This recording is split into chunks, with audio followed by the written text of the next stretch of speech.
അഭിമന്യ സഫ്രൻ മെത്രാപ്പൊലീത്ത തിരുമേനി, ബഹുമാനപ്പെട്ട വികാരിയച്ഛന്മാർ, സഭാ സെക്രട്ടറി ബഹുമാനപ്പെട്ട അമ്മൻ ഫിലിപ്പച്ചൻ, വൈദിക ട്രസ്റ്റി ബഹുമാനപ്പെട്ട ലാൽ ചെറിയാനച്ചൻ, സഭാ ട്രസ്റ്റി അഡ്വക്കേറ്റ് പ്രകാശ്, ഈ ഭദ്രാസനത്തിൻ്റെ ഔദ്യോഗിക ഭാരവാഹികൾ, കൗൺസിൽ അംഗങ്ങൾ, ബഹുമാനപ്പെട്ട അച്ഛന്മാർ, പ്രിയപ്പെട്ട സുവിശേഷകർ, കർത്താവിൽ വാത്സല്യമുള്ളവരെയും, നിങ്ങളോടൊത്ത് ഈ വർഷത്തെ ഭദ്രാസന കൺവെൻഷനിൽ സംബന്ധിപ്പാനിടയായതിൽ ദൈവത്തെ സ്തുതിക്കുന്നു, ദൈവത്തെ മഹത്വപ്പെടുത്തുന്നു. ഭദ്രാസന സെക്രട്ടറി അച്ഛൻ സൂചിപ്പിച്ചതുപോലെ ഞാൻ കൂടെ അംഗമായിരിക്കുന്ന ഈ ഭദ്രാസനത്തിൻ്റെ കൺവെൻഷനിൽ സംബന്ധിക്കുന്നത് ഒരു വലിയ പദവിയായി ഞാൻ കരുതുകയാണ്. ഇത്ര ഭംഗിയായി ഈ കൺവെൻഷന് ക്രമീകരിക്കപ്പെട്ട് കാണുന്നതിൽ സന്തോഷിക്കുകയും അതിൻ്റെ പിന്നിലുള്ള അധ്വാനവും പ്രയത്നവും സമർപ്പണവും ഒക്കെ ഞാൻ സന്തോഷത്തോടെ ഓർക്കുകയും ചെയ്യുന്നു. എല്ലാവരെയും പ്രത്യേകമായി അഭിനന്ദിക്കുന്നു. പ്രത്യേകിച്ച് ഈ ഭദ്രാസനത്തെ സംബന്ധിച്ചിടത്തോളം എപ്പോഴും ഭദ്രാസനത്തിലെ ഒരു അംഗമെന്ന നിലയിൽ വളരെ അഭിമാനകരമായ വിധത്തിൽ, എന്നാൽ അല്പം പാടില്ലെങ്കിൽ പോലും അസൂയാവഹമായ തരത്തിലുള്ള വളർച്ച കാണുന്നതിൽ വളരെ സന്തോഷമാണ്. പ്രിയപ്പെട്ട നമ്മുടെ സഫ്രൻ മെത്രാപ്പൊലീത്ത തിരുമേനിയുടെ ദീർഘവീക്ഷണത്തോടുകൂടിയുള്ള ദീർഘദർശനത്തോടുകൂടിയുള്ള നേതൃത്വം നമ്മുടെ ഭദ്രാസനത്തിന്, ഈ ഭദ്രാസനത്തിനും സഭയ്ക്കും ലഭിക്കുന്നു എന്നുള്ളത് ഓർത്ത് ദൈവത്തെ സ്തുതിക്കുകയാണ്. ഞാൻ വിചാരിക്കുകയായിരുന്നു, സ്റ്റേജിൽ ഐപാഡും ഫോണും ഒക്കെ ഉപയോഗിച്ച് ദൂത് കൈമാറാൻ ശ്രമിക്കുന്ന ഹൈടെക് ബിഷപ്പായിട്ട് ഇപ്പോൾ മാർത്തോമാ സഭയിൽ നമ്മുടെ സഫ്രൻ മെത്രാപ്പൊലീത്ത തിരുമേനിയേ ഉള്ളൂ. അത്യാധുനികമായ വിധത്തിൽ സഭയെ നല്ല ദിശാബോധത്തോടെ നയിക്കുവാൻ പ്രിയപ്പെട്ട തിരുമേനിക്ക് ദൈവം കൃപ ചെയ്യുന്ന ഓർത്ത് ദൈവത്തെ സ്തുതിക്കുകയാണ്. ഇവിടെ വന്നു കയറിയപ്പോൾ തന്നെ മനോഹരമായ ഈ കൺവെൻഷൻ ഗാനങ്ങൾ കണ്ടപ്പോൾ എനിക്ക് വളരെ സന്തോഷം തോന്നി. അപ്പോൾ തിരുമേനി എന്നോട് പറഞ്ഞു, അടുത്ത ദർശനം ഇതാണ്, ഇതിൻ്റെ മുമ്പിൽ കാണുന്നതായിട്ടുള്ള പടം ഈ ചാപ്പലാണ് ഇനി അടുത്ത ലക്ഷ്യം എന്ന് പറയുകയുണ്ടായി. ഈ പ്രദേശത്തിൻ്റെയും സഭയുടെയും തന്നെയും ഒരു ലാൻഡ്മാർക്ക്, ഈ പദ്ധതിയുടെ തന്നെ ഒരു ലാൻഡ്മാർക്ക് ആകത്തക്കോണമുള്ള മനോഹരമായിട്ടുള്ള ചാപ്പൽ തിരുമേനിയുടെ ദർശനത്തിലുണ്ട്. ഈ തരംഗം ആക്ഷൻ മിഷൻ സെൻറ്ററിൻ്റെ പ്രവർത്തനത്തിന് അതൊരു മകുടമായി തീരുമെന്നുള്ള യാതൊരു സംശയമില്ല. അപ്പോൾ അതിൻ്റെ കൂടെ പറഞ്ഞു ഇതെല്ലാവർക്കും ഫ്രീ ആണെന്ന് പറഞ്ഞു. അപ്പോൾ ഞാൻ വിചാരിച്ചു, ബ്രഹ്മാവിന് എന്നെ ആയുസിന് പഞ്ഞു, ഇവിടെ എന്താ തിരുമേനിക്ക് ഫ്രീ ആയിട്ട് കൊടുക്കാൻ വയ്യാത്തത്? തിരുമേനിയുടെ കയ്യിലുള്ളതെല്ലാം അതുപോലെയുള്ള നല്ല നല്ല നല്ല റിസോഴ്സസാണ്. അതൊക്കെ നന്നായി ടാപ്പ് ചെയ്യാനുള്ള ദൈവകൃപ പ്രിയപ്പെട്ട തിരുമേനിക്കൊണ്ട്. ഞങ്ങളൊക്കെ ഇങ്ങനെ ലക്ഷങ്ങളുടെ പുറകെയൊക്കെ ഓടുമ്പോൾ ഇവിടെയൊക്കെ കോടികളുടെ പിന്നെയാണ് പ്രിയപ്പെട്ട തിരുമേനി. അതൊക്കെ തിരുമേനിക്ക് നിസ്സാരം. അതൊക്കെ ഓർത്ത് ദൈവത്തെ സ്തുതിക്കുകയാണ്. നമ്മുടെ ഭദ്രാസനത്തെ വളരെ അത്യാധുനികമായി കാലോചിതമായി നയിക്കുവാൻ, സഭയത്തിന് വിവിധ പ്രസ്ഥാനങ്ങൾക്ക്, വിവിധ പദ്ധതികൾക്ക് നേതൃത്വം കൊടുക്കുവാൻ പ്രിയപ്പെട്ട തിരുമേനിക്ക് സാധിക്കുന്ന ഓർത്ത് ദൈവത്തെ സ്തുതിക്കുന്നു. പദ്ധതികളും പ്രസ്ഥാനങ്ങളും സ്ഥാപനങ്ങളും ഏറ്റവും അധികമുള്ള ഒരു ഭദ്രാസനം എന്ന് വേണമെങ്കിൽ നമുക്കിത് പറയാം. എനിക്ക് തോന്നുന്നു ഓരോ മാസം തോറും വേണമെങ്കിൽ എവിടെയെങ്കിലും ഒരു സമൂഹത്തിൻ്റെ ഒരു ആവശ്യം തിരുമേനിയുടെ ശ്രദ്ധയിൽപ്പെട്ടാൽ അതൊരു പദ്ധതിയായിട്ട് അങ്ങ് മാറുകയാണെന്ന് എനിക്ക് തോന്നുന്നത്. അപ്പോൾ നിരന്തരമായ പദ്ധതികളൊക്കെ ഇവിടെ ആവിഷ്കരിച്ച് സമൂഹത്തോടെ ആവശ്യത്തോടെ പ്രതികരിക്കുവാൻ ഭദ്രാസനത്തിന് സാധിക്കുന്നു എന്നോർത്ത് ദൈവത്തെ സ്തുതിക്കുന്നു. തുടർന്നുള്ള ഭദ്രാസന പ്രവർത്തനങ്ങളൊക്കെ അനുഗ്രഹകരമായിരിക്കട്ടെ എന്ന് പ്രാർത്ഥിക്കുന്ന ഈ വർഷത്തെ കൺവെൻഷൻ ഏറ്റവും ഭദ്രാസനങ്ങളുടെ തന്നെ കൺവെൻഷൻ്റെ ആരംഭം ഇവിടെയാണെന്ന് എനിക്ക് തോന്നുന്നത്. മറ്റ് ഭദ്രാസനങ്ങളുടെയൊക്കെ കൺവെൻഷനെ തുടങ്ങുവാനിരിക്കുന്നതേ ഉള്ളൂ. അതുകൊണ്ട് ഈ വർഷത്തെ കൺവെൻഷൻ്റെ ആദ്യോടന്തം ഏറ്റവും അനുഗ്രഹകരമായി തീരട്ടെ എന്ന് പ്രാർത്ഥിക്കുന്നു. വചന ധ്യാനത്തിനായി വിശുദ്ധ മർക്കോസ് എഴുതിയ സുവിശേഷം 2-ാം അധ്യായത്തിൻ്റെ 12-ാം വാക്യത്തിൻ്റെ 2-ാം ഭാഗം വായിക്കുന്നു. വിശുദ്ധ മർക്കോസ് എഴുതിയ സുവിശേഷം 2-ാം അധ്യായത്തിൻ്റെ 12-ാം വാക്യത്തിൻ്റെ 2-ാം ഭാഗം. അതുകൊണ്ട് എല്ലാവരും വിസ്മയിച്ചു, ഇങ്ങനെ ഒരു നാളും കണ്ടിട്ടില്ല എന്ന് പറഞ്ഞ് ദൈവത്തെ മഹത്വപ്പെടുത്തി. പ്രാർത്ഥിക്കാം. ദൈവമായ കർത്താവേ, അവിടുത്തെ സന്നിധിയിൽ ഞങ്ങളായിരിക്കുന്നുവല്ലോ. വചനം ഞങ്ങൾക്ക് ഭാഗിച്ചു തരണമേ. ബലഹീനരായ നടുവിനെ ശക്തീകരിക്കണമേ. യേശുവിൻ മുറ അപേക്ഷിക്കുന്നു, കൃപയോടെ കേൾക്കണമേ. ആമേൻ. അതുകൊണ്ട് എല്ലാവരും വിസ്മയിച്ചു. Therefore, അതുകൊണ്ട് ഇങ്ങനെ ഒരു നാളും കണ്ടിട്ടില്ല എന്ന് പറഞ്ഞ് ദൈവത്തെ മഹത്വപ്പെടുത്തി. ഒരു ഭവനത്തിൽ നടക്കുന്ന ഒരു സംഭവത്തോട് സുവിശേഷൻ്റെ പ്രതികരണമാണ് ഈ അവസാന വാക്യത്തിൽ നാം കാണുന്നത്. ഇത് വളരെ പരിചിതമായ കൊച്ചുകുട്ടികൾക്ക് പോലും ചിലപ്പോൾ മർക്കോസ് 2:1 മുതൽ 12 വരെയുള്ള വാക്യങ്ങളിൽ എന്ത് കഥയാണെന്ന് ചോദിച്ചാൽ അവർക്ക് എടുത്തു പറയാവുന്ന വിധത്തിൽ വളരെ സുപരിചിതമായ ഒരു ഭാഗമാകുന്നു. പക്ഷപാതക്കാരനെ സൗഖ്യമാക്കുന്ന ഒരു സംഭവം. ഈ സംഭവത്തിൽ മാത്രം നിന്നുകൊണ്ട് ചില ചിന്തകൾ ഒരുമിച്ച് പങ്കിടാമെന്നാണ് ഞാൻ ആഗ്രഹിക്കുന്നത്. ഇതൊരു ഭവനത്തിൽ നടന്ന ഒരു സംഭവമാണ്. ഭവനം എന്നത് നമ്മെ സംബന്ധിച്ചിടത്തോളം ഒരു യാഥാർത്ഥ്യമാണ്. നാം എല്ലാവരും ഭവനങ്ങളിൽ പാർക്കുന്നവരാണ്. ഭവനങ്ങളിൽ ദൈനംദിനം ധാരാളം സംഭവങ്ങൾ ഉണ്ടായിക്കൊണ്ടേയിരിക്കുന്നു. പലതും നമ്മൾ ശ്രദ്ധിച്ചു എന്ന് വരികയില്ല. ചിലത് വലിയ സംഭവമായിരിക്കാം, ചിലത് വളരെ നെഗ്ലിജിബിളായിട്ടുള്ള, ആരും ശ്രദ്ധിക്കപ്പെടാത്ത ചെറിയ സംഭവങ്ങളായിരിക്കാം. ഡയറി എഴുതുന്നവർ ഒന്ന് തിരിഞ്ഞു നോക്കിയാൽ മതി, എന്തുമാത്രം സംഭവങ്ങൾ. അത് തന്നെ എഴുതാൻ പ്രയാസമായതുകൊണ്ട് എഴുതിയാൽ തന്നെ പിന്നെ വായിച്ചു നോക്കിയാൽ ബുദ്ധിമുട്ടുണ്ടാകും എന്നുള്ളതുകൊണ്ട് തന്നെ പലരും എഴുതാറില്ല. എന്തുമാത്രം സംഭവങ്ങൾ ഓരോ ദിവസവും നമ്മുടെ ഭവനങ്ങളിൽ സംഭവിച്ചുകൊണ്ടൊക്കെ ഇരിക്കുകയാണ്. എന്നാൽ ഈ സംഭവങ്ങൾ ഒക്കെ ഉളവാക്കുന്നതായിട്ട് പ്രതികരണം എന്താകുന്നു? എല്ലാ സംഭവങ്ങൾക്കും എന്തെങ്കിലും ഒരു പ്രതികരണം ഉണ്ട് എന്നുള്ള യാഥാർത്ഥ്യമാണ്. സയൻസിൽ പ്രകാരം പറയാറുണ്ട്, for every action there is an equal and opposite reaction. എന്ത് സംഭവിച്ചാലും എന്തെങ്കിലും ഒരു പ്രതികരണം, എന്തെങ്കിലും ഒരു പ്രത്യാഘാതം ഉണ്ടാകും എന്നുള്ള സ്വഭാവം. ചിലപ്പോൾ ഈ വർഷം അല്ലെങ്കിൽ ഈ നാളുകളിൽ ഭവനത്തിൽ നടക്കുന്ന ഒരു സംഭവത്തിൻ്റെ പ്രത്യാഘാതം 10 വർഷം കഴിഞ്ഞായിരിക്കും നമ്മളത് അനുഭവിപ്പാൻ. ഒരു കൊച്ചുകുഞ്ഞിൻ്റെ വളർച്ചയിൽ നടന്ന എന്തെങ്കിലുമൊക്കെ സംഭവം തന്നെ ആ കൊച്ചുകുട്ടി ചിലപ്പോൾ കൗമാരപ്രായത്തിൽ എത്തുമ്പോഴായിരിക്കും മാതാപിതാക്കൾ തിരിച്ചറിയുന്നത് ഈ കുഞ്ഞിൻ്റെ ബാല്യകാലത്ത് നടന്ന ഒരു സംഭവത്തിൻ്റെ ഒരു പ്രതികരണമാണല്ലോ ഇത് എന്നുള്ളത്. അതുകൊണ്ട് എന്ത് സംഭവങ്ങളുണ്ടായാലും അതിനറിഞ്ഞോ അറിയാതെയോ ധാരാളം പ്രത്യാഘാതങ്ങൾ ഉണ്ടാകാറുണ്ട്. നമുക്കറിയാം, ഒരു ബക്കറ്റ് നിറച്ച് വെള്ളം എടുത്തിട്ട് അതിലൊരു കല്ലിടാനായിട്ട് നമ്മൾ ശ്രമിക്കുക. ആ നിറഞ്ഞ് നിൽക്കുന്ന ബക്കറ്റിൽ ഒരു കല്ല് ഇടുമ്പോൾ അതിൽ അലകളുണ്ടാകും, അതിൽ തരംഗങ്ങൾ, ഇവിടുത്തെ തരംഗം പറഞ്ഞ തരംഗങ്ങൾ ഉണ്ടാകും. എന്നാൽ കല്ല് കയ്യിൽ നിന്ന് ആ ബക്കറ്റിലേക്ക് ഇട്ട് കഴിഞ്ഞാൽ പിന്നെ തരംഗങ്ങൾ ഉണ്ടാകാതിരിക്കാൻ നമ്മൾ എത്ര ശ്രമിച്ചാലും സാധിക്കുകയില്ല. അലകളുണ്ടാകും. അത് നേച്ചറിൻ്റെ, അത് പ്രകൃതിയുടെ ഒരു വഴിയാണ്. കല്ല് കയ്യിൽ നിന്ന് പോയി കഴിഞ്ഞാൽ, വെള്ളത്തിൽ വീണ് കഴിഞ്ഞാൽ തരംഗങ്ങൾ ഉണ്ടാകും. നമുക്ക് നിയന്ത്രിക്കാനായിട്ട് നിവൃത്തിയില്ല. എന്നാൽ കല്ല് കയ്യിൽ ഇരിക്കുന്നിടത്തോളം കാലം ഒരു തരംഗവും ബക്കറ്റിൽ ഉണ്ടാകുകയില്ല. കല്ല് കയ്യിൽ നിന്ന് പോയി കഴിഞ്ഞാൽ എന്ന് പറഞ്ഞതുപോലെ നമ്മുടെ കുടുംബങ്ങളിൽ, നമ്മുടെ ഭവനങ്ങളിലൊക്കെ ചില സംഭവങ്ങൾ ഉണ്ടാകുന്നു. ചിലത് നമ്മുടെ നിയന്ത്രണത്തിൽ പെടാവുന്നതാണ്, ചിലത് നമ്മുടെ നിയന്ത്രണ അതീതമാണ്. എന്നാൽ ചിലതെങ്കിലുമൊക്കെ ഭവനത്തിൽ പാർക്കുന്ന നമ്മെ സംബന്ധിച്ചിടത്തോളം നമ്മളുടെ നിയന്ത്രണത്തിനുള്ളിലുള്ള ചില സംഭവങ്ങളാണ്. അതുകൊണ്ട് എന്ത് സംഭവിക്കുന്നു നമ്മുടെ ഭവനങ്ങളിൽ, അതിൻ്റെ പ്രത്യാഘാതങ്ങൾ എന്താകുന്നു എന്നുള്ളതൊക്കെ ഗൗരവമായി ചിന്തിക്കുന്നത് വളരെ നന്നായിരിക്കും. നമ്മുടെ ഭവനങ്ങളിലൊക്കെ നടക്കുന്ന ചില സംഭവങ്ങളെ സംബന്ധിച്ച് ജനങ്ങൾക്കൊക്കെ വിസ്മയം ഉളവാകാറുണ്ട്. ചിലപ്പോഴൊക്കെ അയൽവക്കക്കാർക്ക് വിസ്മയം ഉളവാകാം. അയ്യോ, അവിടെ എങ്ങനെ സംഭവിച്ചുവല്ലോ എന്ന് പറയുന്ന ചില സംഭവങ്ങളുണ്ടാകാം. ഈ വിസ്മയം ഉളവാകുന്നതിൽ തന്നെ ചിലത് വളരെ പോസിറ്റീവായിട്ടുള്ളതാകാം, ചിലത് വളരെ നെഗറ്റീവാകാം. വളരെ സന്തോഷാവഹമായിട്ടുള്ള എന്തെങ്കിലും ഒരു സംഭവം, വളരെ ആഹ്ലാദിക്കത്തക്ക വിധത്തിലുള്ള എന്തെങ്കിലും ഒരു സംഭവം നമ്മുടെ വീട്ടിലുണ്ടാകുമ്പോൾ അയൽവക്കക്കാരൊക്കെ വളരെ സന്തോഷത്തോടെ പറഞ്ഞു, അയ്യോ അത് സംഭവിച്ചല്ലോ, അത് വളരെ സന്തോഷത്തോടെയാണ് പറയുന്നത്. എന്നാൽ ഒരിക്കലും ആരും കേൾക്കുവാൻ ആഗ്രഹിക്കാത്ത ചില സംഭവങ്ങൾ, ചില വേദനാജനകമായ സംഭവങ്ങൾ ആ ഭവനത്തിലുണ്ടായി കഴിയുമ്പോൾ അയ്യോ അങ്ങനെ സംഭവിച്ചു പോയല്ലോ എന്ന് പറയാറുണ്ട്. ഇവിടെ ഇതാ ഈ ഒരു ഭവനത്തിൽ നടന്ന ഒരു സംഭവത്തെക്കുറിച്ച് സുവിശേഷൻ പറയുന്നത് എല്ലാവരും വിസ്മയിച്ചു. All wear amazed.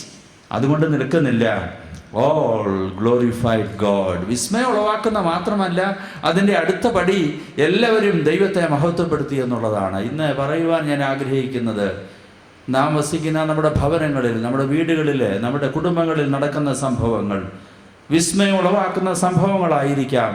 അത് ചിലപ്പോൾ പോസിറ്റീവായിരിക്കാം, ചിലപ്പോൾ നെഗറ്റീവായിരിക്കാം.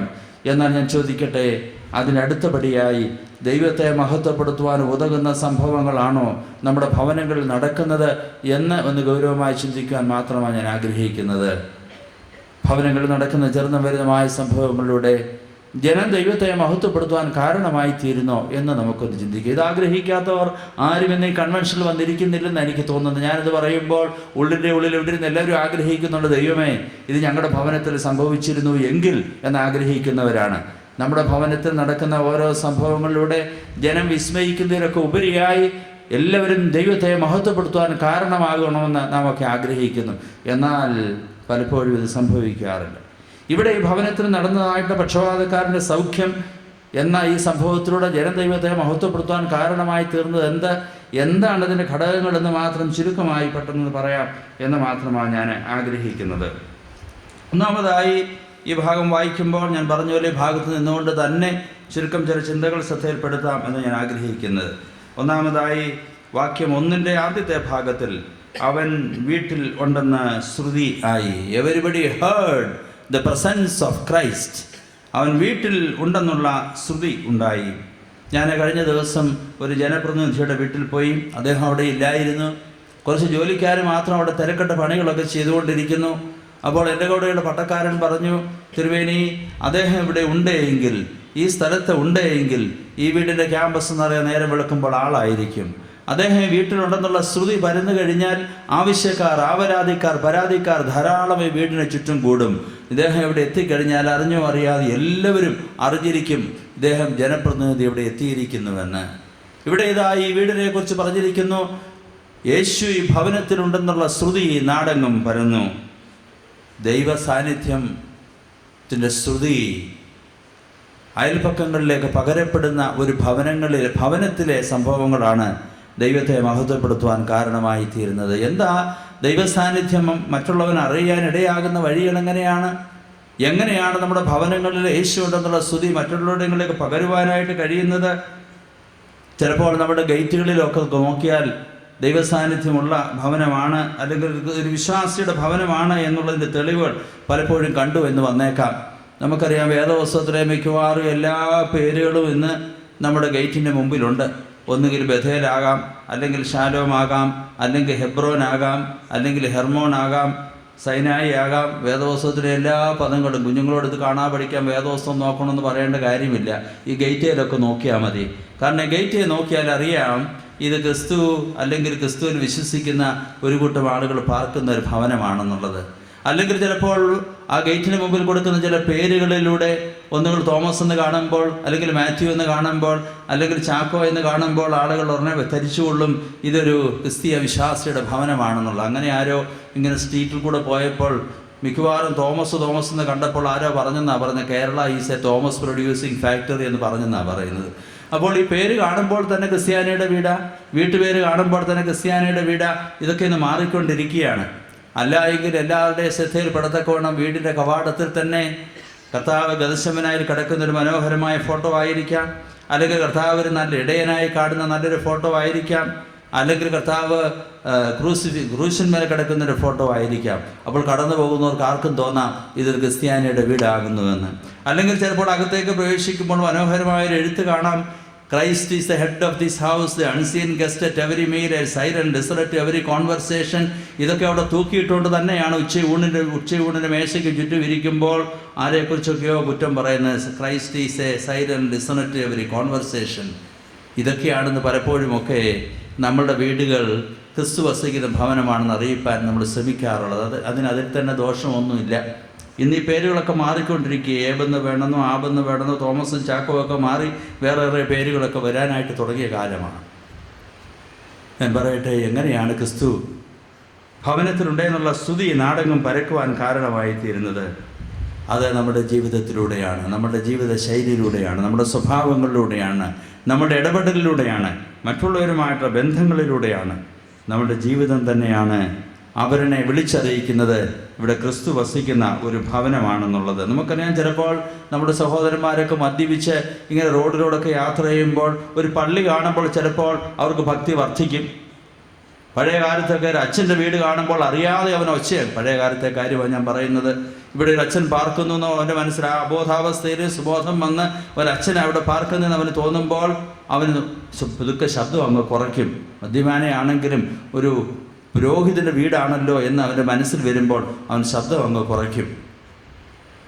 ദൈവസാന്നിധ്യമുണ്ട് എന്ന് ഉറപ്പ് വരുത്തുന്നത് എങ്ങനെയാണ്?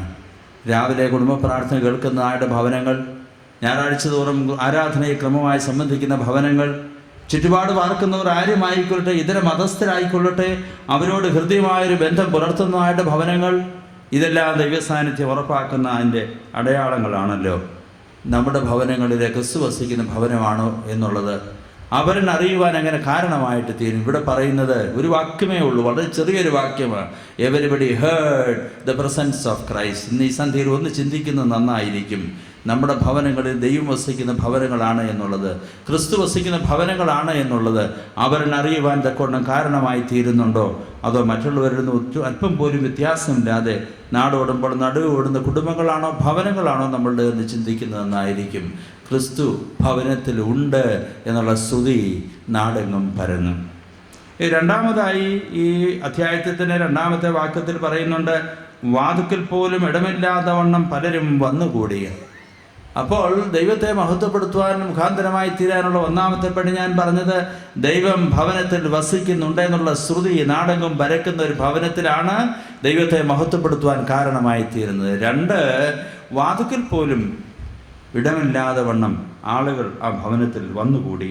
ഹൗസ്ഫുൾ എന്ന് വേണമെങ്കിൽ പറയാം. ഹൗസ്ഫുൾ, മറ്റുള്ളവരെ ആകർഷിക്കുന്നതായിട്ടുള്ള ഭവനം, ദൈവസാന്നിധ്യമുള്ള ഭവനം മറ്റുള്ളവരെ ആകർഷിക്കുന്നു. ഇന്ന് വലിയതെങ്കിലും ഒഴിഞ്ഞ ധാരാളം വീടുകൾ നമുക്ക് കാണാം. ദോ ബിഗ് ബട്ട് എംപ്റ്റി. വളരെ വലിയ വീടുകളാണ്, പക്ഷെ ഒഴിഞ്ഞ വീടുകൾ നമുക്ക് കാണാനായിട്ട് കഴിയും. പലപ്പോഴുമൊക്കെ നമ്മൾ നമുക്ക് വേണ്ടി മാത്രം പണിയപ്പെടുന്നതായിട്ട് വലിയ വലിയ ഭവനങ്ങളാണ്. ആരും നമ്മുടെ ഭവനങ്ങളിലേക്ക് വരണമെന്നാൽ പലപ്പോഴും ആഗ്രഹിക്കാറില്ല. വലിയ വലിയ സൗധങ്ങൾ നമ്മുടെ പടുത്തുയർത്തുന്നു. നമുക്ക് പോലും അതിൽ സൗകര്യമായി സുഖപ്രദമായി താമസിക്കുവാൻ തിരക്കും മൂലം കഴിയാതെ പോകുന്ന ഒരവസരം. ചിലപ്പോൾ അതൊക്കെ നമ്മുടെ വലിയ വീടുകളിൽ പ്രാർത്ഥന ക്രമീകരിക്കാറുണ്ട്. അച്ഛനോട് പറയും 2-3 ഞായറാഴ്ച ആവർത്തിച്ച് പറയണമേ എന്നൊക്കെ പറയാറുണ്ട്. എന്നാലും പ്രാർത്ഥന വരുമ്പോൾ ആ വീട്ടിൽ വേണ്ടത്ര പരസ്യത്തിനൊത്തവണ്ണം ആൾ പ്രാർത്ഥനയ്ക്ക് വരാതിരുമ്പോൾ നമുക്ക് തോന്നും, എന്ത് പറ്റി, ഞാൻ വലിയൊരു സൗധമൊക്കെ പണിത് ഉയർത്തിയിരിക്കുന്നു, പക്ഷേ ഇവിടെ പ്രാർത്ഥനയ്ക്ക് വരുവാനായിട്ട് ആളില്ല. പ്രാർത്ഥനയ്ക്ക് മാത്രം വിളിച്ചാൽ ചിലപ്പോൾ ആളുകൾ വന്നു എന്ന് വരികയില്ല. മറ്റ് ദിവസങ്ങളിലൊന്നും ആ ഭവനത്തിൽ കയറുവാൻ കഴിയാത്ത വിധത്തിൽ കെട്ടി അടച്ചിട്ടിരിക്കുന്ന ഒരു ഭവനത്തിൽ പ്രാർത്ഥനയ്ക്ക് മാത്രം ഇന്നത്തെ ജനം പോയി എന്ന് വരികയില്ല. ഇവിടെ ഇതാ യേശുവിൻ്റെ സാന്നിധ്യം അവരനെ ഈ ഭവനത്തിലേക്ക് ആകർഷിക്കുന്ന ഒരു സാന്നിധ്യമായിരുന്നു. നമ്മളുടെ ഭവനങ്ങളിൽ മറ്റുള്ളവരെ ആകർഷിക്കുന്ന ഭവനങ്ങളാണ്. ചുറ്റുപാടുകൾ ആവശ്യത്തിലിരിക്കുന്ന ആളുകൾ ധാരാളം. ഇന്ന് പലപ്പോഴുമൊക്കെ പല ഭവനങ്ങളുടെ മുമ്പിൽ അതിനകത്ത് ബിവെയർ ഓഫ് ഡോഗ്സ് എന്നൊക്കെ പറയുമ്പോൾ ഇതിനകത്ത് പട്ടിയെ ഉള്ളോ എന്ന് പോലും ചിലപ്പോൾ തോന്നിപ്പോകാവുന്ന വിധത്തിലുള്ള ബോർഡുകൾ മാത്രമാണ്. അതിനകത്ത് ആരെങ്കിലും മനുഷ്യനുണ്ടോ എന്ന് പോലും സംശയിച്ചു പോകാവുന്ന വിധത്തിലുള്ള ബോർഡുകൾ. അകത്തേക്ക് കയറുവാൻ പോലും മടിക്കുന്നതായിട്ടുള്ള ഇടങ്ങളിൽ വലിയ വലിയ ഭവനങ്ങൾ ഇന്ന് കേരളത്തിൻ്റെ പ്രത്യേകതകളാണ്. പക്ഷേ ഒഴിഞ്ഞ ഭവനങ്ങൾ, ഒരിക്കലും ആരും കയറിപ്പറ്റുവാൻ താല്പര്യം തോന്നാത്ത വലിയ വലിയ ഭവനങ്ങൾ ഇന്ന് ഒരു യാഥാർത്ഥ്യമായി നമുക്ക് കാണാനായിട്ട് സാധിക്കും. അയൽപക്കത്തെ ആവശ്യത്തിലിരിക്കുന്നവൻ ഏതെങ്കിലും ആവശ്യം വരുമ്പോൾ നമ്മുടെ ഭവനങ്ങളിലേക്ക് കയറുവാൻ താല്പര്യപ്പെടാറുണ്ടോ? ഇവിടെ ഇതാ ദുഃഖിതരായിട്ടുള്ള ആളുകൾ, പീഡിതരായിട്ടുള്ള ആളുകൾ, ആവശ്യത്തിലിരിക്കുന്ന ആളുകൾ, നിരാലംബരായിട്ടുള്ള ആളുകൾ ആവശ്യം വരുമ്പോൾ നമ്മുടെ ഭവനങ്ങളിലേക്ക് വരുവാൻ അവർക്ക് താല്പര്യമുള്ളവാറുണ്ടോ? പലപ്പോഴും നാം കൊടുക്കുന്നൊരു മെസ്സേജ്, ഡോണ്ട് ഡിസ്റ്റർബ്, എന്നെ ഉപദ്രവിക്കരുത്. അവരിന് നമ്മുടെ വീട്ടിലേക്ക് കയറി വരുവാൻ താല്പര്യം തോന്നാത്ത വിധത്തിലുള്ള പലപ്പോഴും സന്ദേശങ്ങൾ നാം അയൽപക്കക്കാരന് കൊടുക്കാറുണ്ട്. നമ്മുടെ ഭവനങ്ങൾ മറ്റുള്ളവരെ ആകർഷിക്കുന്ന, മറ്റുള്ളവരെ സ്വീകരിക്കുന്ന ഭവനമാണ്. പലപ്പോഴും അവരിന് വേണ്ടി സമയമില്ലാത്തത് കൊണ്ട് തന്നെ മറ്റുള്ളവനെ ഭവനത്തിലേക്ക് സ്വീകരിപ്പാൻ നമുക്ക് കഴിയാതെ പോകുന്നു. നമ്മുടെ തിരക്ക് മൂലം, നമ്മുടെ മറ്റ് ബാഹ്യ സമ്മർദ്ദങ്ങൾ മൂലം അവരന് നമ്മുടെ വീട്ടിലേക്ക് വരുന്നത് ഒരിക്കലും നമ്മൾ സ്വാഗതം ചെയ്യാത്തൊരവസ്ഥയിൽ നാം എത്തിച്ചേർന്നിരിക്കുകയാണ്. ഇവിടെ ഇതാ വാതിക്കൽ പോലും ഇടമില്ലാതെ വണ്ണം ഈ ഭവനത്തിൽ ആളുകൾ തിങ്ങി നിറഞ്ഞിരിക്കുന്നു. ചിലപ്പോഴെങ്കിലുമൊക്കെ സ്വന്തം സഹോദരൻ്റെ വീട്ടിൽ പോലും പോകുവാൻ തോന്നാത്ത അവസ്ഥ പല ഭവനങ്ങളിലുമില്ലേ?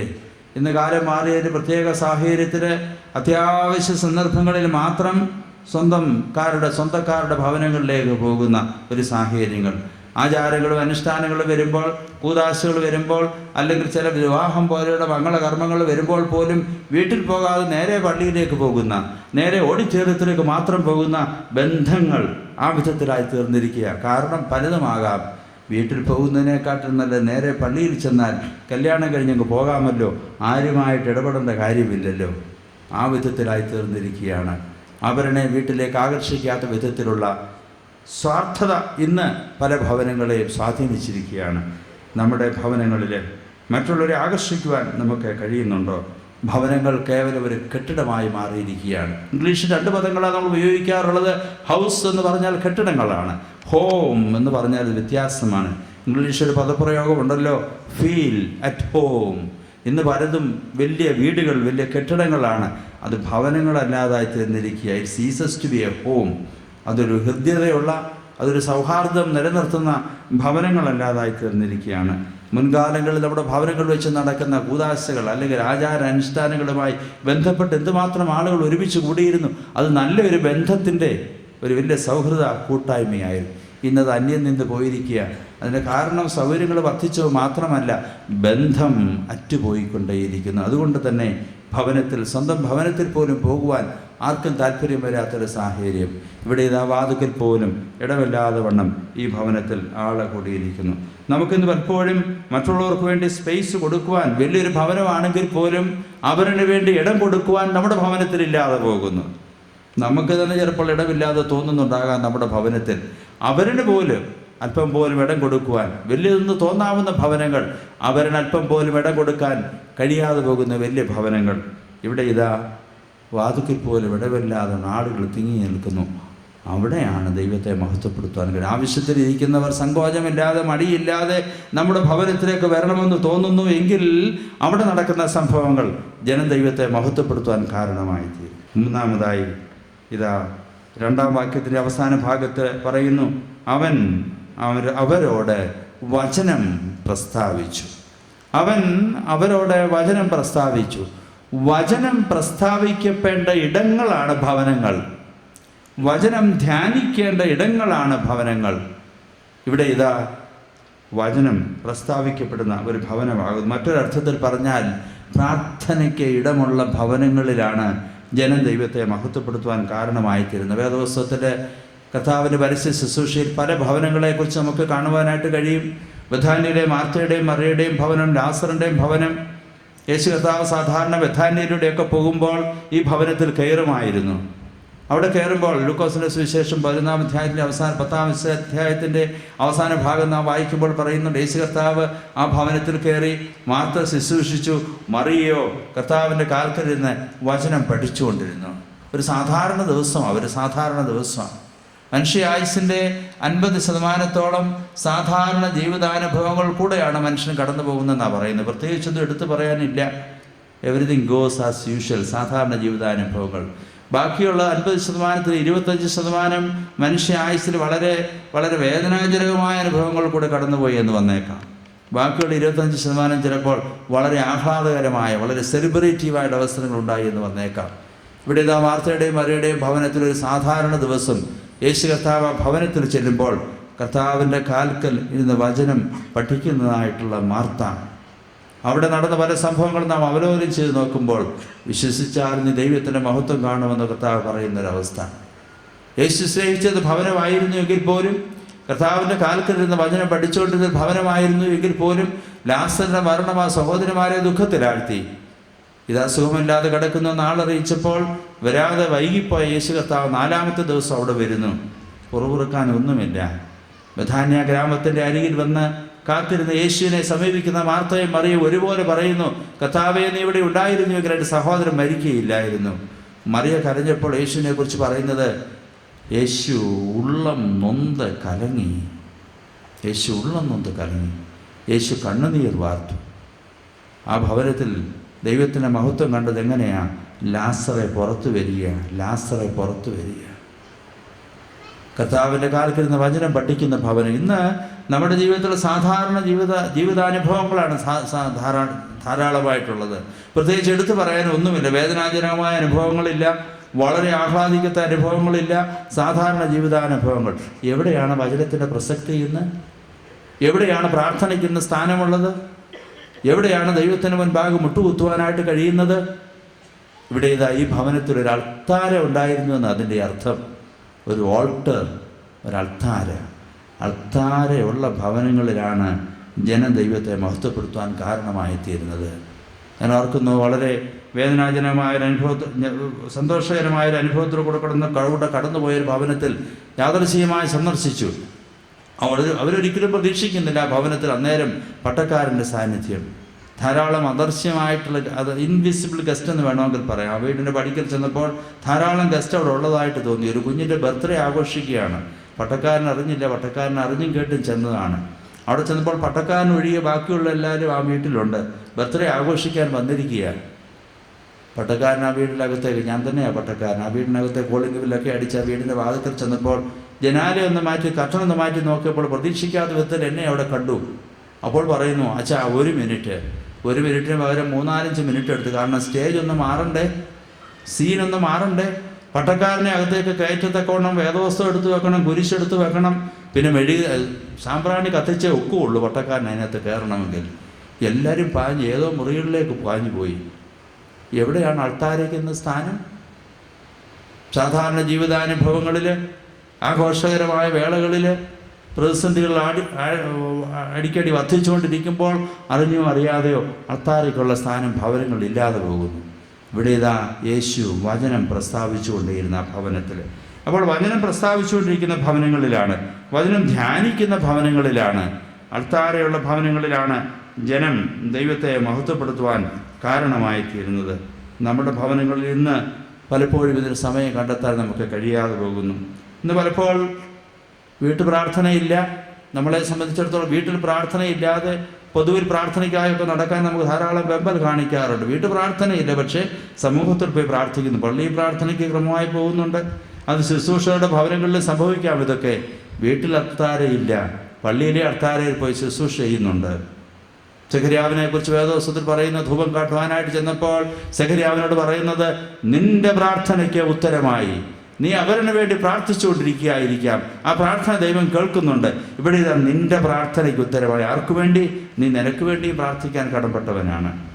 നിന്റെ പ്രാർത്ഥനയ്ക്ക് ഉത്തരമായി നിന്റെ ഭാര്യ എലിസബത്ത് ഒരു മകനെ പ്രസവിക്കും. ഇന്ന് പലപ്പോഴും തിരക്കിൽ അവരിന് വേണ്ടി പ്രാർത്ഥിച്ചുകൊണ്ടിരിക്കുകയാണ്. അവൾ നമുക്ക് വേണ്ടി പ്രാർത്ഥിക്കാൻ പലപ്പോഴും നമുക്ക് സമയം കാണാതെയൊക്കെ പോകുന്നു. ഭവനത്തിനുള്ളിൽ അവരിന് വേണ്ടി ആകട്ടെ, നമുക്ക് വേണ്ടി ആകട്ടെ ഒരു അൾത്താര ഉണ്ടാകണം. പൊതുവേദികളിൽ പ്രാർത്ഥന, രോഗശാന്തിക്കുള്ള പ്രാർത്ഥന, മറ്റു വിധത്തിലുള്ള പ്രാർത്ഥനയൊക്കെ ഇങ്ങനെ വിശ്രസ് കടക്കെ വർദ്ധിച്ചു വരുമ്പോൾ പല ഭവനങ്ങളിലും ഇന്ന് അൾത്താരകളില്ലാതെ പോകുന്നു. പ്രിയമുള്ളവരെ, ഒരു അൾത്താര, ഒരു altar, we need to have an altar in our homes. ഭവനങ്ങളിൽ വചനം പ്രസ്താവിക്കപ്പെടുവാൻ, വചനം കേൾക്കുവാൻ, വചനം ധ്യാനിക്കുവാൻ, ദൈവത്തോട് പ്രാർത്ഥിക്കുവാൻ നാം സമയം കണ്ടെത്തേണ്ടിയിരിക്കുന്നു. അങ്ങനെയുള്ള ഭവനങ്ങളിലാണ് ജനം ദൈവത്തെ മഹത്വപ്പെടുത്തുവാൻ കാരണമായി തീരുന്നത്. നാലാമതായി ഇവിടെ വേദപുസ്തകത്തിൽ 13-ാമത്തെ വാക്യത്തിൻ്റെ പ്രാരംഭത്തിൽ കാണുന്നുണ്ട്, അപ്പോൾ 4 ആളൊരു പക്ഷവാതക്കാരനെ ചുമന്ന് അവൻ്റെ അടുക്കൽ കൊണ്ടുവന്നു. വിശ്വാസത്തിൻ്റെ ദൃശ്യഭാവങ്ങൾ എവിടെയുണ്ടോ അവിടെയാണ് ദൈവത്തെ മഹത്വപ്പെടുത്തുവാൻ കാരണമായിത്തീരുന്നത്. Visible expressions of our faith. വിശ്വാസത്തിൻ്റെ ദൃശ്യഭാവങ്ങൾ എവിടെയുണ്ടോ അവിടെയാണ് ജനം ദൈവത്തെ മഹത്വപ്പെടുത്തുവാൻ കാരണമായിത്തീരുന്നത്. ഇവിടെ ഈ ഭാഗം നമ്മൾ വായിച്ചു നോക്കിയാൽ വിശ്വാസം അകത്തിരിക്കുന്നവർക്കാണോ പുറത്തിരിക്കുന്നവർക്കാണോ? ഈ കൺവെൻഷന് വന്നിട്ട് ഞാൻ ഇപ്രകാരം പറഞ്ഞിട്ട് പോയെന്നിരിക്കട്ടെ, പന്തലിനകത്തിരിക്കുന്നവരെക്കാട്ടിൽ വിശ്വാസം പന്തലിൻ്റെ പുറത്തൊക്കെ അവിടെ എവിടെ നിൽക്കുന്നവരാണ്. കാറ് ചാരി നിൽക്കുന്നവർക്ക് ആ വിശ്വാസമെന്ന് ഞാൻ പറഞ്ഞാൽ അടുത്ത വർഷം ഇങ്ങോട്ട് വരത്തില്ലെന്ന് എനിക്കറിയാം.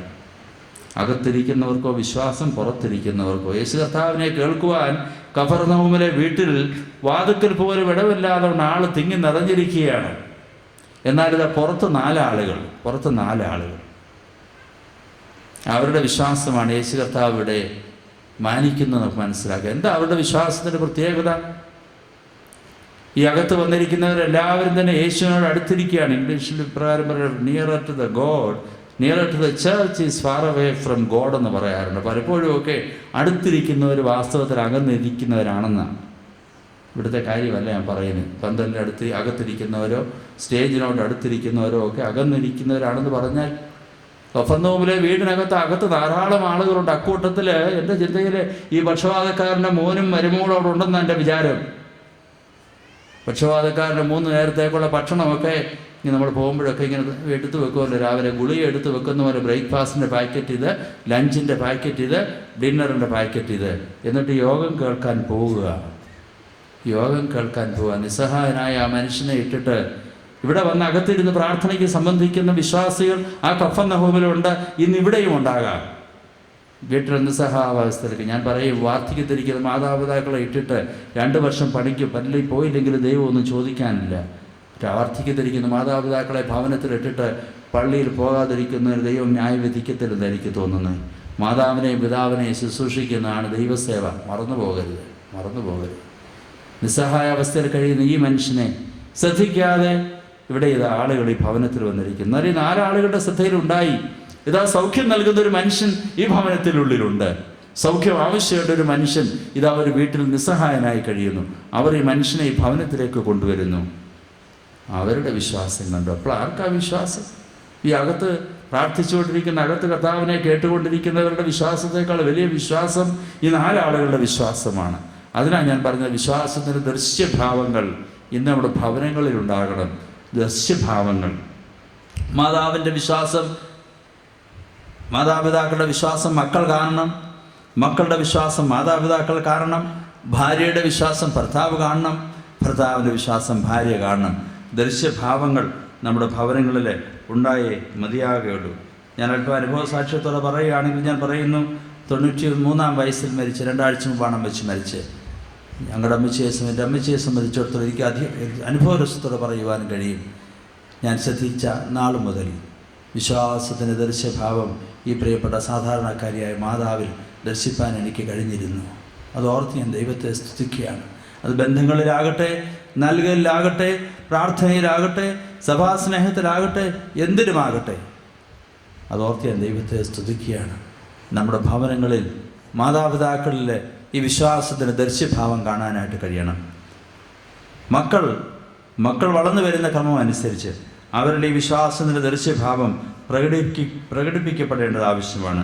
നമ്മൾക്ക് എവിടെയാണ് വിശ്വാസത്തിൻ്റെ ദൃശ്യഭാവങ്ങൾ നമ്മളിലുള്ളത്? ഇന്ന് പലപ്പോഴും നമ്മൾ കുഞ്ഞുങ്ങൾക്ക് കൊടുക്കുന്നതായിട്ട് സന്ദേശം കാലത്തിനനുസരിച്ച് മൂവ് ചെയ്യുമ്പോൾ, പ്രവർത്തിച്ചു പോകുമ്പോൾ, പള്ളിയിലോ സഭയിലോ ഒക്കെ സജീവമായി പ്രവർത്തിക്കുന്നവരായിരിക്കാം.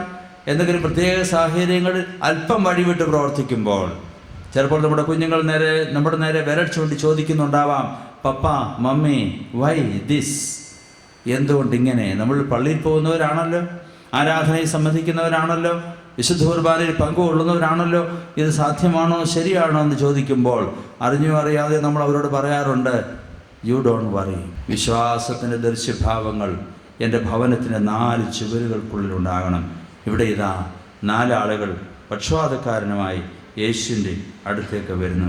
നമ്മുടെ ഭവനങ്ങളിൽ വിശ്വാസത്തിൻ്റെ ദൃശ്യഭാവങ്ങൾ ഉണ്ടാകണം. പലപ്പോഴും നമ്മുടെ ഭവനങ്ങളിൽ വിശ്വാസത്തിന് തിയറി ക്ലാസ്സുകളൊക്കെ ഉണ്ടായിരിക്കും. ഞാൻ പറഞ്ഞ ലബോറട്ടറിയോടെ ഉണ്ടാകണം. രണ്ടും ഒരുപോലെ വേണം. തിയറി ക്ലാസ്സുകളും വേണം, പരീക്ഷണശാലയും ഒക്കെ നമ്മുടെ ഭവനത്തിനുള്ളിൽ തന്നെ വേണം. വിശ്വാസം എന്താ എന്നുള്ള കുഞ്ഞുങ്ങളെ പറഞ്ഞ് പഠിപ്പിക്കുകയല്ല, വിശ്വാസം എന്താ എന്നുള്ള കാണിച്ചു കൊടുക്കാൻ നമ്മുടെ ഭവനങ്ങളിൽ കഴിയണം. എൻ്റെ വിശ്വാസത്തിൻ്റെ ദൃശ്യഭാവം നമ്മുടെ ഭവനങ്ങളിൽ ഉണ്ടാകണം. അവിടെയാണ് ദൈവത്തെ മഹത്വപ്പെടുത്തുവാനായിട്ട് കഴിയുന്നത്. അടുത്തതായി, എവിടെയാണ് ഉപദ്രവം സഹിക്കുവാൻ സന്നദ്ധതയുള്ള ഭവനത്തിലാണ് ജനം ദൈവത്തെ മഹത്വപ്പെടുത്തുന്നത്. ഉപദ്രവം സഹിക്കുവാൻ സന്നദ്ധതയുള്ള ഭവനങ്ങളിലാണ് റെഡി ടു ബി ഡിസ്റ്റർബ്ഡ്. ഉപദ്രവം സഹിക്കുവാൻ സന്നദ്ധതയുള്ള ഭവനങ്ങളിലാണ്. പലപ്പോഴും നാം പറഞ്ഞേക്കാം, ഞാൻ ആരെയും ഉപദ്രവിക്കുന്നില്ല, ആർക്കും ഒരു ദോഷവും ചെയ്യുന്നില്ല. അങ്ങനെ പറയുന്ന ആളുകൾ ധാരാളമുണ്ട്. ആർക്കും ഒരു ദോഷം ചെയ്യാതെ ജീവിക്കുന്ന ചില ആളുകൾ. ഞാൻ ആരെയും ഉപദ്രവിക്കുന്നില്ല എന്ന് പറയുന്ന ആളുകൾ കൊടുക്കുന്നൊരു സന്ദേശം, എന്നെയും ആരും ഉപദ്രവിക്കരുത്. Don't disturb me too. I don't disturb anybody, don't disturb me too. ഇവിടെ ഇതാ അവരിന് വേണ്ടി ഉപദ്രവം സഹിപ്പാൻ സന്നദ്ധതയുള്ളൊരു ഭവനം എന്ന് പറഞ്ഞാൽ എന്താണ്? 4 ആളുകൾ പക്ഷപാതക്കാരനുമായി ഭവനത്തിലേക്ക് വന്നപ്പോൾ ഈ വീടിൻ്റെ ഉടമസ്ഥൻ ഇതാ മേൽപ്പുര പൊളിച്ച് പക്ഷപാതക്കാരനെ നടുവിലേക്ക് ഇറക്കുവാൻ സഹായിക്കുന്നതായിട്ട് കാണുന്നു. The status co is disturbed. ഇന്ന് നമ്മൾ പലപ്പോഴും നമ്മുടെ സ്റ്റാറ്റസ് കോ, നമ്മുടെ വീടിൻ്റെ സ്ഥിതികൾ അല്പം പോലും ഒരു വിധത്തിലും മറ്റുള്ളവർക്ക് വേണ്ടി ക്രമപ്പെടുത്തുവാൻ. ഒരു കാലത്ത് കൂട്ടുകുടുംബത്തിൻ്റെ കാലമായിരുന്നു. അവധിക്കാലം വരുമ്പോൾ സഹോദരങ്ങളെല്ലാം വന്ന് ഒരു കുടുംബത്തിൽ താമസിക്കും. ഇന്ന് സഹോദരന്മാർ വിദേശത്ത് വരുമ്പോൾ റെൻ്റ് ഹൗസ് മതി, വീട്ടിൽ വേണ്ട. വീട് വലുതല്ലാത്ത കൊണ്ടല്ല, വീട്ടിൽ വേണ്ട. കാരണം അവിടെ അഡ്ജസ്റ്റ്മെൻറ്റ് നടത്താനായിട്ട് പ്രയാസമാണ്. റെൻ്റ് ഹൗസ് മതി. മറ്റേത് ഒരുമിച്ച് ഒരു കുടുംബത്തിൽ പാർത്തിരുന്ന കാലങ്ങൾ നമ്മുടെയൊക്കെ ചെറുപ്പകാലത്ത്, അല്ല എൻ്റെ പ്രായത്തിലുള്ളവർ ചിന്തിച്ചാലറിയാം, നമ്മുടെയൊക്കെ ചെറുപ്പകാലത്ത് ചിലപ്പോൾ നമ്മുടെ ഭവനത്തിൽ വിദേശത്ത് നിന്ന് വരുന്നവരൊക്കെ തന്നെ ആ വീട്ടിൽ പാർക്കുമായിരുന്നു. ഇന്ന് ധാരാളം വീടുകൾ, ഇതൊക്കെ ബിസിനസ്സാണ്, പണിതിട്ടിരിക്കുകയാണ് അവർക്കൊക്കെ താമസിക്കുവാനായിട്ട്. അവരിന് വേണ്ടി ഉപദ്രവം സഹിപ്പാൻ സന്നദ്ധതയില്ലാത്തതായിട്ടുള്ള ഭവനം. ഞാൻ ഇടവ പട്ടക്കാരായിരുന്ന കാലത്തെ ഒരു ഭവനത്തിൽ പ്രാർത്ഥനയ്ക്ക് ക്രമീകരണം നടത്താനായിട്ട് ഒരു വീട്ടുകാരനെ വിളിച്ചു. വളരെ സമ്പന്നനായ ഒരു ഭവനമാണ്. അദ്ദേഹത്തോട് പറഞ്ഞു, സാറേ 2 ആഴ്ച കഴിയുമ്പോൾ അവിടെയാണ് ഇനി പ്രാർത്ഥന നടത്തേണ്ടത്. അദ്ദേഹം വളരെ സമ്പന്നനാണ്, വളരെ അപ് ടു ഡേറ്റ് ആണ് എല്ലാ കാര്യങ്ങളിലുമൊക്കെ. വീടൊക്കെ അതിമനോഹരമാണ്, എല്ലാം ഉണ്ട് അവിടെ. വളരെ സുന്ദരമായ ഭവനം, സുന്ദരമായ ഗാർഡൻ, സുന്ദരമായ എല്ലാം അവിടെയുണ്ട്. അദ്ദേഹത്തോട് പറഞ്ഞു, പ്രാർത്ഥന അവിടെ വെച്ച് നടത്തണം. അപ്പോൾ അദ്ദേഹം എന്നോട് വിളിച്ചു പറഞ്ഞു, അച്ഛാ പ്രാർത്ഥന പള്ളിയിൽ വെച്ച് അങ്ങ് നടത്തിക്കുമോ? കാപ്പിക്കുള്ള പണം ഞാനങ്ങ് തന്നേക്കാം, ടീ പാർട്ടിക്കുള്ള പണമൊക്കെ അങ്ങ് തന്നേക്കാം, പള്ളി വെച്ച് നടത്തിക്കുമോ? അന്വേഷിച്ചപ്പോൾ മനസ്സിലായി, എന്താ മാസത്തിലൊരിക്കൽ ഇൻറ്റീരിയർ ഡെക്കറേറ്റർ വന്ന് ഈ വീടിനകമെല്ലാം ക്രമീകരിച്ച് ഭദ്രമാക്കുകയാണ്. ഗാർഡനർ വന്ന് ചെടികളെല്ലാം ഭദ്രമായി സൂക്ഷിക്കുക. ഒരു പ്രാർത്ഥന എന്ന് പറയുമ്പോൾ സാധാരണക്കാരും എല്ലാവരും ഒരുപോലെ വന്നു കയറുന്നൊരു ഭവനമാണ്. സോഫയൊക്കെ ചിലപ്പോൾ അലങ്കോലപ്പെടുത്തിയെന്ന് വന്നേക്കാം. വീടിനകത്തെ ഇൻറ്റീരിയർ ഡെക്കറേറ്റർ അല്ലെങ്കിൽ ഭംഗിയായിട്ട് ക്രമീകരിച്ചിരുന്നതൊക്കെ ഡിസ്റ്റർബ്ഡായി പോയേക്കാം.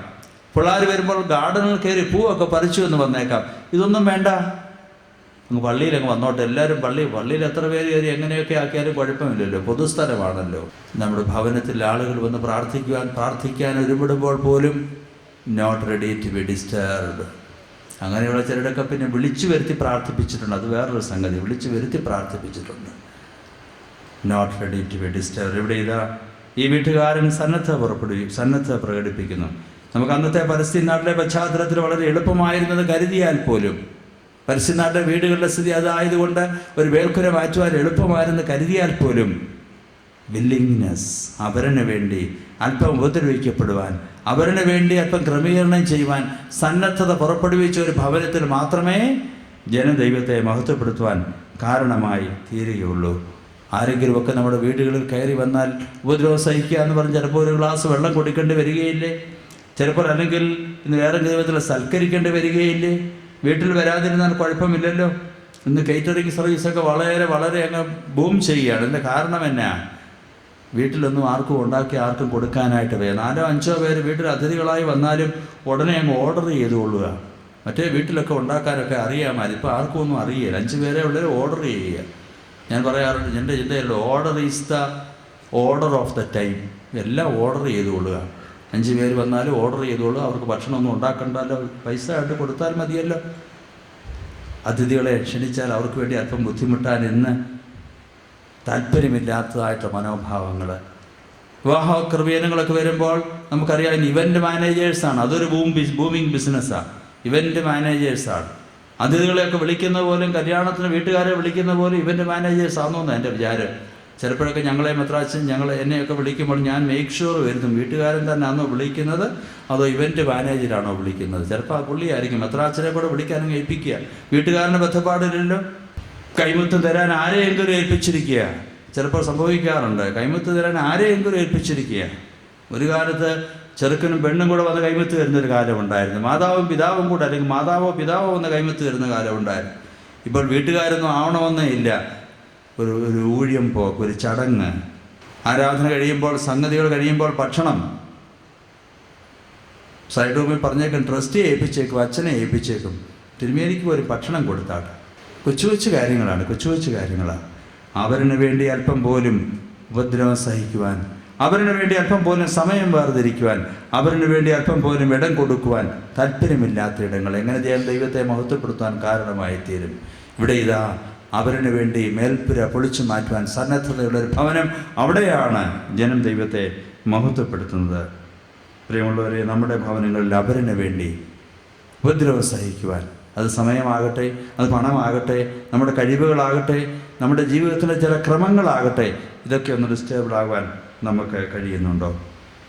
അങ്ങനെയുള്ള ഭവനങ്ങളിലാണ് ജനം ദൈവത്തെ മഹത്വപ്പെടുത്തുന്നത്. അവസാനമായി 12-ാം വാക്യത്തിൻ്റെ അവസാന ഭാഗ്യം ഇപ്രകാരം കാണുന്നു: ഉടനെ അവൻ എഴുന്നേറ്റ് കിടക്കയെടുത്ത് എല്ലാവരും കാണുക പുറപ്പെട്ടു. Home is A healing place. ഭവനം എന്ന് പറയുന്നത് സൗഖ്യം നൽകുന്ന ഒരിടമാണ്.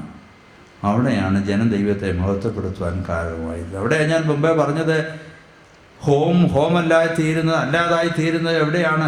കെട്ടിടങ്ങളായി മാറുന്നു. ഒരു ഹീലിംഗ് പ്ലേസ് അല്ലാതായി തീരുമ്പോൾ, സൗഖ്യം നൽകുന്ന ഇടങ്ങൾ അല്ലാതായി തീരുമ്പോൾ, അത് വെറും കെട്ടിടങ്ങളായിട്ട് മാറുന്നു. ഈ കഫർനഹൂമിൽ കൂടി ഈ പക്ഷപാതക്കാരൻ കടന്നു പോകുമ്പോൾ അവൻ ഈ ഭവനത്തെക്കുറിച്ച് പറയുന്നത് എന്തായിരിക്കും? This home has made me whole. ഈ ഭവനമാണ് എന്നെ സൗഖ്യത്തിലേക്ക് നയിച്ചത്. ഈ ഭവനമാണ് എന്നെ പൂർണ്ണതയിലേക്ക് നയിച്ചത്. അവൻ ഒരിക്കലും മറക്കുകയില്ല. ഇതുവഴി കടന്നു പോകുമ്പോൾ തിരിഞ്ഞു നോക്കി ഭവനത്തെ വിരൽ ചൂണ്ടി അവൻ പറയും, ഈ ഭവനമാണ് എൻ്റെ ഹീലിംഗ് പ്ലേസ്. ഇന്ന് നമ്മുടെ ഭവനങ്ങൾ ഒരു സൗഖ്യം നൽകുന്ന ഇടങ്ങളാണോ? നമുക്ക് തന്നെ സൗഖ്യം ലഭിക്കുന്ന ഇടങ്ങളാണോ നമ്മുടെ ഭവനങ്ങൾ? അതോ വെയിൽ കൊള്ളാതെ, മഞ്ഞ് കൊള്ളാതെ, മഴ കൊള്ളാതെ കയറിക്കിടക്കാനുള്ളൊരിടമായി ഇന്ന് നമ്മുടെ ഭവനങ്ങൾ മാറിപ്പോകുന്നില്ലേ? നമുക്ക് നമ്മുടെ ഭവനത്തെക്കുറിച്ച്, do we feel at home in our home? ചില ആളുകളെക്കുറിച്ച് പറയാറുണ്ട്, അവർ വളരെ വർക്കഹോളിക്കാണ്. മറ്റേ ആൽക്കഹോളിക്കല്ല, വർക്കഹോളിക്ക്, ഡ്യൂട്ടി ഹോളിക്ക്. നേരം വെളുത്ത് 7 മണിയാകുമ്പോഴേ അങ്ങ് ഇറങ്ങും, വൈകുന്നേരം 5 മണി വരെ ഓഫീസിലൊക്കെ ഇരുന്നിട്ട് പിന്നെ അവിടെ ഇവിടെയൊക്കെ കറങ്ങി 8 മണിയാകുമ്പോഴത്തേക്കേ വരത്തുള്ളൂ. അന്വേഷിച്ചാൽ അറിയാം എത്രയും വൈകി വരുന്നതാണ് സുഖം വീട്ടിൽ.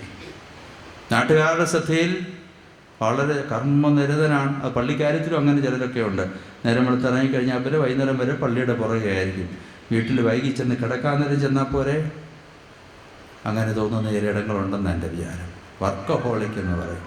വീടിനകത്ത് അധികം നേരം കഴിയാതിരിക്കുന്നതാണ് നല്ലത്. കൊച്ചുകുട്ടികളെ സംബന്ധിച്ചിടത്തോളം സ്കൂളിൽ പോകുമ്പോൾ അവർക്ക് ഏറ്റവും ഇഷ്ടമുള്ള ബെല്ലാണ് ഈ 4 മണിയുടെ ബെല്ല്. ഇപ്പോൾ അതൊക്കെ മാറി. എൻ്റെ പഴയ കാലത്തെ 4 മണിയുടെ ബെല്ല്, ഇപ്പോൾ 2:30, 3 ആയിരിക്കും. പഴയ ഓർമ്മ ഞാൻ പറയാം. 4 മണിയുടെ ബെല്ല് കേൾക്കുന്ന വലിയ സന്തോഷമാണ്. 4 മണിയുടെ ബെല്ല് എന്താ അതിൻ്റെ പ്രത്യേകത? 4 മണിയുടെ ബെല്ല് അടിച്ചിട്ട് ജനഗണമനയോടെ കേട്ട് കഴിയുമ്പോൾ കൊച്ചു കുഞ്ഞുങ്ങളെ സംബന്ധിച്ചിട്ട് വലിയൊരു ആവേശം, വലിയൊരു ത്രില്ല. എന്തിനാ ത്രില്ല്? ഭവനത്തിലേക്ക് പോകാൻ. ഞാൻ കവിയൂരിൽ, എൻ്റെ പിതാവ് അച്ഛനായിരുന്ന കാലത്തെ കവിയൂർ സ്കൂളിൽ പഠിക്കുന്ന കാലത്തെക്കുറിച്ച് പറഞ്ഞു കേട്ടിട്ടുണ്ട്. 4 മണിക്ക് ബെല്ലൊക്കെ അടിച്ചു. കവിയൂർ പാഴ്സനേജ് തൊട്ടടുത്താണ്, പാഴ്സനേജിന് അടുത്താണ് സ്കൂള്.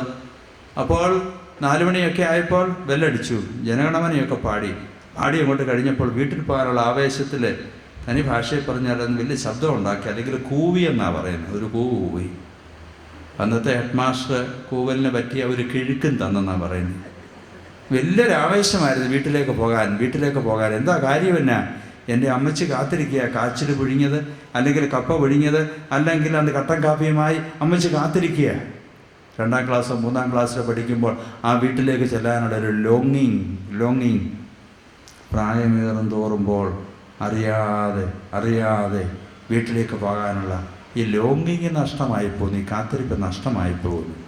ഇന്ന് ഞാൻ പറയട്ടെ, അതും അനുഭവ രസത്തോടെ, 93-ാം വയസ്സിൽ അമ്മച്ചി മരിക്കുമ്പോഴും 63-ാം വയസ്സിൽ എനിക്ക് അമ്മച്ചിയുടെ അടുത്ത് പോകുന്നത് ഒരു ലോങ്ങിങ്. അത് സൗഖ്യം നൽകുന്ന ഒരിടമായിരുന്നു. നമ്മുടെ ഭവനങ്ങൾ ഇന്ന് സൗഖ്യം നൽകുന്ന ഇടങ്ങളാണോ? നമുക്ക് സൗഖ്യം നൽകുന്ന ഇടങ്ങളാണോ നമ്മുടെ ഭവനത്തിൽ? ജോലി കഴിഞ്ഞ് വേഗം നമ്മുടെ വീട്ടിലെത്താനുള്ളൊരു ആവേശം നമ്മുടെ മനസ്സിലുണ്ടോ? നമുക്ക് തന്നെ സൗഖ്യം നൽകുന്ന ഇടങ്ങളാണോ ഇന്ന് വീട് വിട്ട് ഇറങ്ങിപ്പോകുന്ന എത്രയോ കേസസ്? ആത്മഹത്യക്ക് എത്രയോ കേസുകൾ. സുരക്ഷിതമായി തീരേണ്ട ഭവനങ്ങൾ ഇന്നത്തെ വാർത്തയിൽ കണ്ടു. കുറിയന്നൂരോ മറ്റും ഒരു പിതാവ് 8 വയസ്സുള്ള കുട്ടിയെ കൊന്നു, കരുത്തറുത്തു കൊന്നു.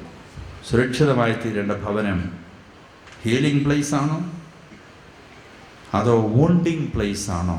മുറിവേൽക്കുന്ന ഭവനങ്ങളാണ് ഇന്ന് എത്രയോ ഭവനങ്ങൾ. വിവാഹമോചനം വർദ്ധിച്ചുകൊണ്ടിരിക്കുന്ന ഒരു കാലം.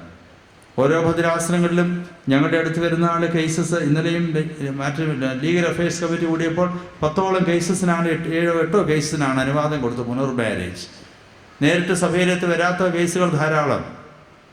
വർഷങ്ങൾക്ക് മുമ്പ് ഒരു ഭദ്രാസനത്തിൻ്റെ ചുമതലയിലായിരുന്നപ്പോൾ അധികം ആപ്ലിക്കേഷൻസ് ഒന്നും എൻ്റെ കയ്യിൽ വരുന്നില്ലായിരുന്നു. എന്നാൽ മറ്റു ചില ഭദ്രാസനങ്ങളൊക്കെ ധാരാളം ആപ്ലിക്കേഷൻസ് വരുന്നുണ്ടായിരുന്നു. അപ്പോൾ ഞാൻ അവിടെ നിന്ന് പറഞ്ഞത് ഓർക്കുന്നു, എൻ്റെ ഭദ്രാസനത്തിന് അങ്ങനെയൊന്നും കുഴപ്പമൊന്നുമില്ല. അപ്പോൾ എൻ്റെ കൂടെ ഇരുന്ന എൻ്റെ സഹമേൽപ്പട്ടക്കാരോ, അവിടെ വിദ്യാഭ്യാസം ഉണ്ടായിട്ട് വേണ്ടേ മാരേജ് ബ്രേക്ക് ചെയ്യുന്നേ? പണം ഉണ്ടായിട്ട് വേണ്ടേ? സൗകര്യം ഉണ്ടായിട്ട് വേണ്ടേ? നമ്മുടെ ഭവനങ്ങൾ സൗഖ്യം നൽകുന്ന ഇടങ്ങളാണ്, അതോ നമ്മുടെ ഭവനങ്ങൾ മുറിവേൽപ്പിക്കുന്ന ഭവനങ്ങളാണ്? ഇവിടെ ഇതാ ഈ പക്ഷപാതക്കാരനെ സംബന്ധിച്ചിടത്തോളം അവൻ കിടക്കയോടെ പുറത്തു പോകുന്നു. ആ ഇടം അവന് സൗഖ്യം നൽകുന്ന ഇടമായിരുന്നു. സൗഖ്യം നൽകുന്ന ഇടങ്ങളിലാണ് ജനം ദൈവത്തെ മഹത്വപ്പെടുത്തുവാൻ കാരണമായി തീരുന്നത്. പ്രിയമുള്ളവരെ, നമ്മുടെ ഭവനങ്ങൾ എങ്ങനെയുള്ള ഭവനങ്ങളാകുന്നു? ജനം ദൈവത്തെ മഹത്വപ്പെടുത്തുവാൻ കാരണമായിത്തീരുന്ന ഭവനങ്ങളാകുന്നു. വളരെ ലളിതമായ ചില ചിന്തകൾ മാത്രമാണ് നിങ്ങളുടെ ശ്രദ്ധയെ ഞാൻ പെടുത്തുവാനായിട്ട് ആഗ്രഹിച്ചത്. ഒന്ന്, ദൈവം വസിക്കുന്ന ഭവനം. യേശു കർത്താവ് ഭവനത്തിലുണ്ടെന്നുള്ള സ്തുതി പരത്തേണ്ട ഭവനങ്ങൾ. 2, ആവശ്യത്തിലിരിക്കുന്നവരെ ആകർഷിക്കുന്ന ഭവനങ്ങൾ. അവരനെ സ്വാഗതം ചെയ്യുന്ന, ആകർഷിക്കുന്ന ഭവനങ്ങൾ. 3, ഒരൾത്താരയുള്ള ഒരു ഭവനം. വചനം പ്രസ്താവിക്കപ്പെടേണ്ട ഒരു ഭവനം. വചനം ധ്യാനിക്കേണ്ട ഒരു ഭവനം. 4, വിശ്വാസത്തിൻ്റെ ദൃശ്യഭാവങ്ങൾ നമ്മുടെ ഭവനത്തിലുണ്ടാവണം. Visible expressions of our faith. 5, അവരിന് വേണ്ടി ഉപദ്രവം സഹിപ്പാൻ സന്നദ്ധതയുള്ള ഭവനങ്ങളായിരിക്കണം. Ready to be disturb. 6, നമ്മുടെ ഭവനം സൗഖ്യം നൽകുന്ന ഭവനങ്ങളായിരിക്കണം. പ്രിയമുള്ളവരെ, നാം എല്ലാവരും ഭവനങ്ങളിൽ വസിക്കുന്നു. We belong to homes, we belong to houses. നമ്മുടെ ഭവനങ്ങളിൽ നടക്കുന്ന ചെറുതും വലുതുമായ സംഭവങ്ങൾ വിസ്മയം ഉളവാക്കുന്നവയാകാം, എന്നാൽ അവ ദൈവത്തെ മഹത്വപ്പെടുത്തുവാൻ ഒതുങ്ങുന്നവയാണ്. നമ്മുടെ ഭവനങ്ങൾ ദൈവത്തെ മഹത്വപ്പെടുന്ന സംഭവങ്ങൾ നമ്മുടെ ഭവനങ്ങളിലുണ്ടാവാൻ, അതിൽ കൂടെ ദൈവനാമം മഹത്വപ്പെടുവാൻ കർത്താവ് ഇടയാക്കണമെന്ന് പ്രാർത്ഥിക്കാം. അതിനായി ദൈവകരങ്ങളിൽ നമ്മെ തന്നെ സമർപ്പിക്കാം.